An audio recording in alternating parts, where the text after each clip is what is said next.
Hi friends, ఈరోజు నేను బెండకాయ పచ్చడిని తయారు చేసుకున్నాను.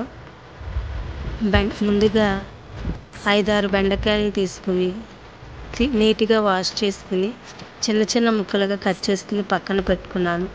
స్టవ్ ఆన్ చేసి పాన్ పెట్టుకుని 2 టేబుల్ స్పూన్స్ ఆయిల్ వేసుకుని 10 ఎండుమిర్చిని యాడ్ చేసుకున్నాను. అవి ఫ్రై అవుతున్నప్పుడు దానిలోకి 2 టేబుల్ స్పూన్స్ ధనియాలు, 1 టేబుల్ స్పూన్ జీలకర్ర వేసుకున్నాను. అవి దోరగా ఫ్రై అయిన తర్వాత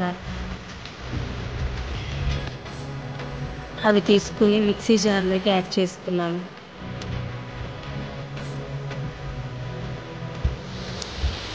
తర్వాత నేను ఏదైతే ముందుగా కట్ చేసి పెట్టుకున్న బెండకాయ ముక్కల్ని యాడ్ చేసుకున్నాను. ఇవి ఫ్రై అవుతున్నప్పుడు నేను 1 నిమ్మకాయ సైజ్ అంతా చింతపండుని తీసుకుని దానిలో 1 టీ గ్లాసులు వాటర్ యాడ్ చేసుకుని ఆ వాటర్ని స్టవ్ మీద పెట్టి బాయిల్ చేశాను. అవి పక్కన పెట్టుకున్నాను. బెండకాయ ఫ్రై అవుతున్నప్పుడు దానిలో కొంచెం సాల్ట్ వేసుకున్నాను.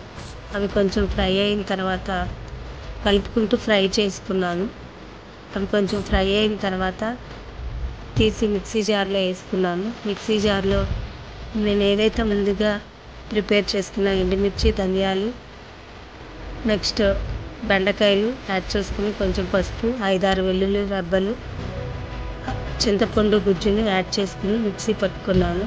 పోపు కూడా వేసుకుని డిష్ అవుట్ చేసుకున్నాను. అంటే టేస్టీ బెండకాయ పచ్చడి రెడీ. ట్రై చేయండి, చాలా టేస్ట్గా ఉంటుంది.